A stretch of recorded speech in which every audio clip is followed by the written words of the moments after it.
Hi, hello friends. Nenu mi brother Rajesh.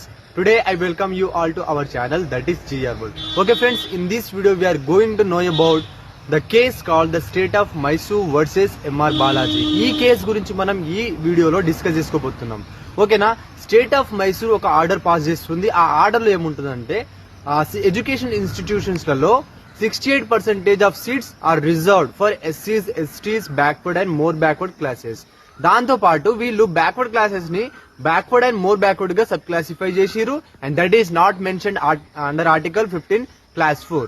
ఈ order కి against గా 23 పిటిషనర్స్ ఛాలెంజ్ చేస్తారు సుప్రీంకోర్టులో. సో సుప్రీంకోర్టు ముందు 2 క్వశ్చన్స్ రేజ్ అవుతాయి. అయితే స్టేట్ కి ఆ సబ్ క్లాసిఫై చేసే పవర్ ఉందా, అంటే బ్యాక్వర్డ్ క్లాస్ ని బ్యాక్వర్డ్ గా అండ్ మోర్ బ్యాక్వర్డ్ గా సబ్ క్లాసిఫై చేసే పవర్ ఉందా? అండ్ వాళ్ళు చేసింది ఓన్లీ క్యాస్ట్ ని ఆధారంగా చేసిరు క్లాసిఫికేషన్. ఓకేనా? అండ్ సెకండ్ క్వశ్చన్ ఏంటంటే రిజర్వేషన్స్ అనేవి 50% కంటే ఎక్కువ చేయొచ్చా? ఈ 2 క్వశ్చన్లు సుప్రీంకోర్టు ముందు నిలబడ్డాయి విత్ దిస్ కేస్. అయితే సుప్రీంకోర్టు ఏం చెప్తుందంటే రిజర్వేషన్స్ అనేవి 50% కంటే ఎక్కువ దాటద్దు. అండ్ మీరు చేసిన sub classification backward and more backward గా చేసిన sub classification that is invalid.